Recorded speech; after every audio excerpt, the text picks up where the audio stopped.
If you weren't already convinced that Carole Baskin from the hit Netflix TV show Tiger King is responsible for what happened to her then husband, Don Lewis, well, by the end of this video, you will be absolutely certain that she is responsible for his disappearance. And by disappearance, let's be real, we're talking about his murder. Because I did some digging and I couldn't believe what I found. And in this video, I'm going to share with you two separate examples of new information that was not included in that show. That is so incredible, it'll likely make your jaw drop. I'm not kidding. Now on this channel, most of my videos are on ancient civilizations. However, I've also discussed in different videos conspiracies ranging from JFK to Nikola Tesla and other topics as well. In fact, even some of my earliest videos on this channel involved making a murderer and blackfish. So now that I've been cooped up in my house for the last few weeks with my dogs because of the ongoing coronavirus lockdowns, I just can't help myself but to make a video that exposes a real-life murderer. Especially considering that Netflix is adding a brand new bonus episode to the Tiger King series, which airs tomorrow, Sunday, April 12th. But before I share the bombshell new information, let's be real. Most people are already convinced that Carole fucking Baskins did it just from watching episode 3 of that Tiger King series. Literally everyone in Don Lewis's entire life thinks that he was murdered and Carole did it. Even his own kids and his ex-wife are completely certain that Carole is involved. In fact, let me quote Gladys Lewis, Don Lewis's ex-wife, as she said, "The last day I saw Don, he told me that he was done, that he was divorcing her, and that Carole was one of the worst people he ever met in his life, and that she was very dangerous." Even Don's old business associate, Wendell Williams, stated that the very last time he saw Don Lewis, Don had told him that he was going to tell Carole that he wanted a divorce. And Wendell went on to say that Don was preparing his estate and assets in such a way that he could get a divorce from Carole without losing everything. In fact, he said that it was his impression that Don thought that Carole was there only for the purpose of getting his money, which was what Don was trying to protect. And then boom, Don went missing forever. Think about that. The very last time he saw him, that's what Don told him. And by the way, that was even corroborated by Kenny Farr, who was Don's longtime handyman. He said that Don was setting up for a divorce in a way that Carole would have got nothing. She would have lost all the big cats, been left with no money, even losing the house and the car in the process. So think about that. After 16 years of marriage and being humiliated as Don cheated on her left and right, which no one denies, and then to be left with absolutely nothing, that sounds like potential motive to me. And when you consider what Carole wrote in her own diary, which Joe Exotic somehow got a copy of, which is pretty hilarious. I'd like to know how he got that. But she did say, and I quote, "I listened while he told me that all of his money and everything he earned by himself and brought into this marriage by himself was his." And she went on to say that "I wish there was some way out for me." If that's not suspicious enough, let me mention what Mark McCarthy, who was another business associate of Don's, stated that 1 month before Don's disappearance, Don had told him that he felt that his life was in danger. Jesus. And if that's not enough witnesses, look at what Anne McQueen stated, who was Don's executive assistant, who many considered to have been his most trusted person that Don knew, as she was literally in charge of all of his assets. And not only that, he trusted her so much that she was his power of attorney. If that's not trust, I don't know what is. But get this, Anne stated that not long before he disappeared, Don started to act funny. And the very last time that she saw Don alive, he gave her an envelope that had a piece of paper in it, and Don told her that she needed to take it home and keep it safe, adding that if anything ever happened to him, she needed to give the envelope to the police. Well, it turned out that inside that very envelope was a copy of a restraining order that Don had filed on Carole Baskins barely 2 months before his disappearance.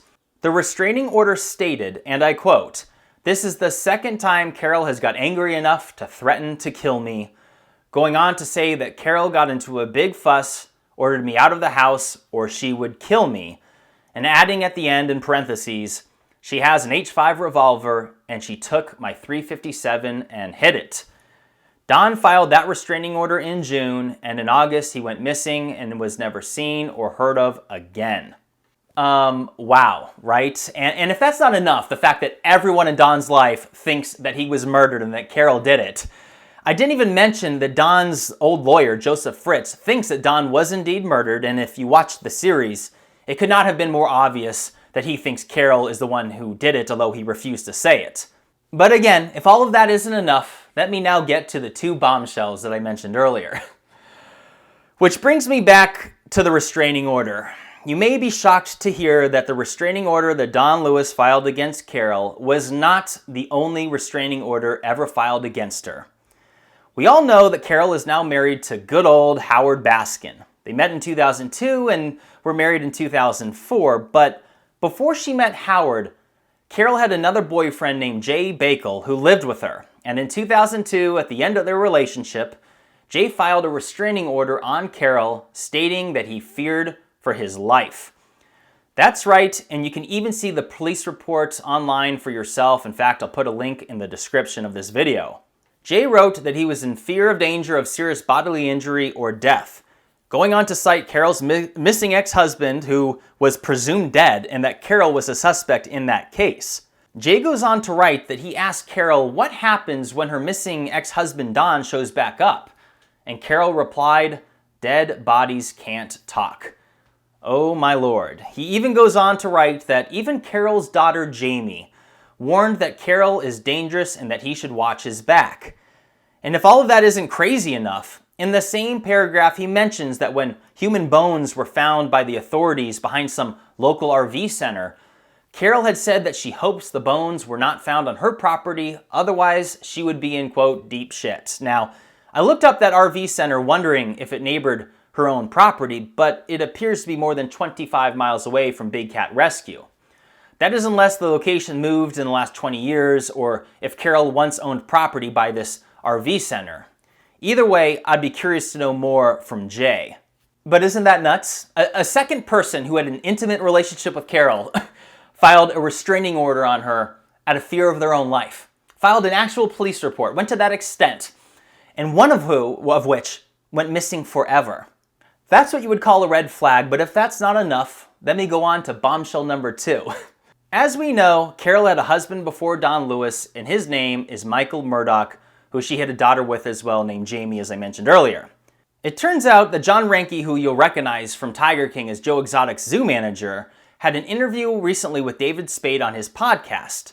And what he said made David Spade's jaw drop, and I'm not going to lie, what he said made my jaw drop as well because I couldn't believe it.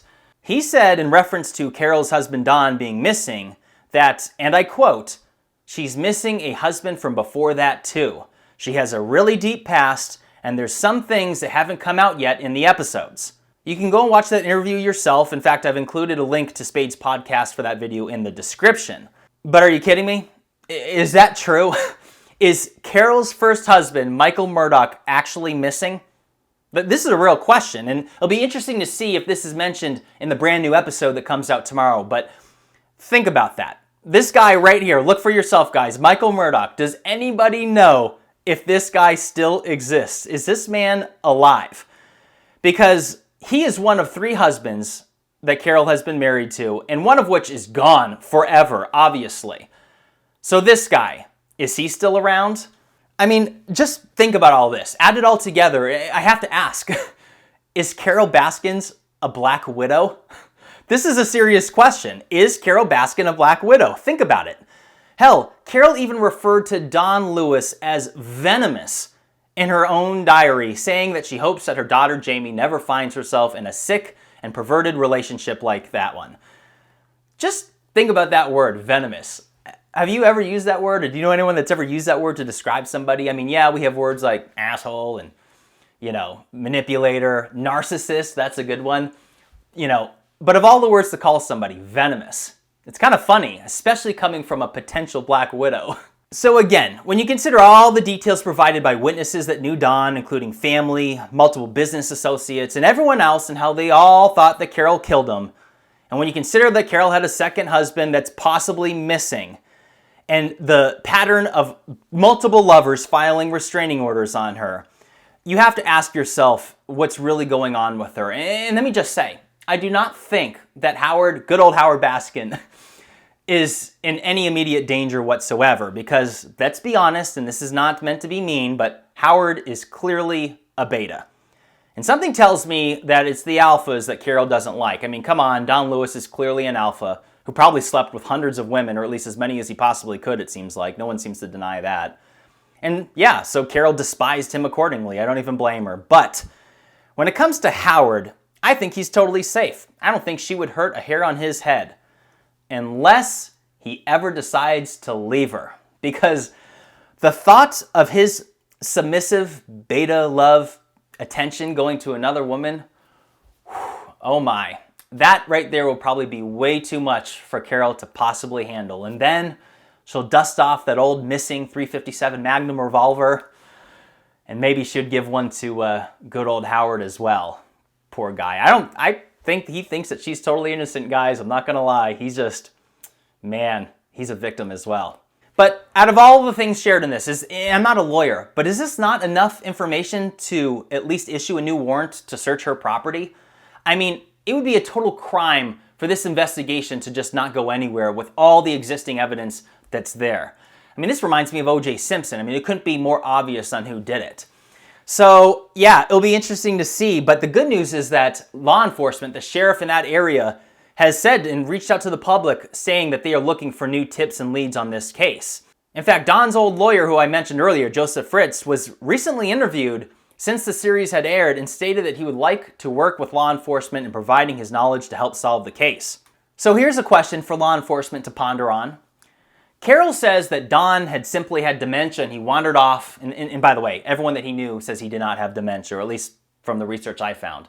But if that was the case, if he was losing his mind and he had just wandered off and got lost, as Carole had claimed, then why did she wait 2 days to call the police when he was missing? If your husband had dementia and he just got lost, you would wait 2 full days? Doesn't add up, does it? Now, going on, let me talk about Joe Exotic. I think there's a lot of things that could be said about this guy, and he is undoubtedly guilty of more than one thing. But I would argue that although he's done some terrible, evil things, he's not necessarily an evil person at heart. I mean, he's certainly a next-level egomaniac and a massive narcissist, no doubt. But there is something to say about the way his big cats loved him, and it's interesting that Joe never got mauled to death after all those decades spent so closely to him. And, you know, many cat people will tell you that felines have outstanding sense in differentiating from good and bad people. And I'd bet anything that if you put Carole into the same exact enclosures with the same exact lions and tigers that Joe Exotic interacted with, I think that they would pounce on her immediately. I think they'd go for her neck. And I'm not kidding. I'd bet on it. And, you know, Carole even claims that she's allergic to cats now. But you know what? Something tells me she just says that as an excuse to not interact with any cats at all. Because they'd pounce on her, and I think she knows it. I could be wrong, but hey, all I know is that she is one massive hypocrite at what she's done at Big Cat Animal Rescue. Let's be real. Anyways, guys, I'm going to leave it at that. I'm Jimmy, and my channel's called Bright Insight, and I'm excited to see the new episode that comes out tomorrow, and I hope you guys will watch it too. I mean, this show is so odd. It's so ridiculous. But you could say that it's hilariously riveting. There's something about it where it's like, well, I can't turn away. I got to watch it. But anyways, guys, I'm working on my other video. A few weeks ago on Instagram, I posted that I was working on a fun and thought-provoking video, and I was almost done with it. But when the lockdowns went underway, my routine got destroyed, and my attention went elsewhere, looking into COVID and watching this frickin' Tiger King series and everything else, and I kind of put pause on that. But the good news is that I'm almost done, so expect that in about a week or so, week and a half maybe, give or take. But it's coming soon, and it's very thought-provoking, and I know you guys will enjoy it. And then after that, I'm working on another video involving a potential cover-up involving our ancient past. So look forward to those videos, unless anything else comes up in the headlines before that, I could always put something else in its place. But yeah, I'll leave it at that. Again, I'm Jimmy, channel's called Bright Insight. Hit the like button and subscribe if you haven't, and leave a comment. Share what your thoughts are on all of this. What do you think about Carole? What do you think about Joe Exotic and all the rest of this? All I know is that this is a fun topic because it's a freaking television show, and it's something to keep our minds entertained while going through these lockdowns. But I hope you're all doing well. I'll leave it at that. See y'all real soon. Take care, everybody.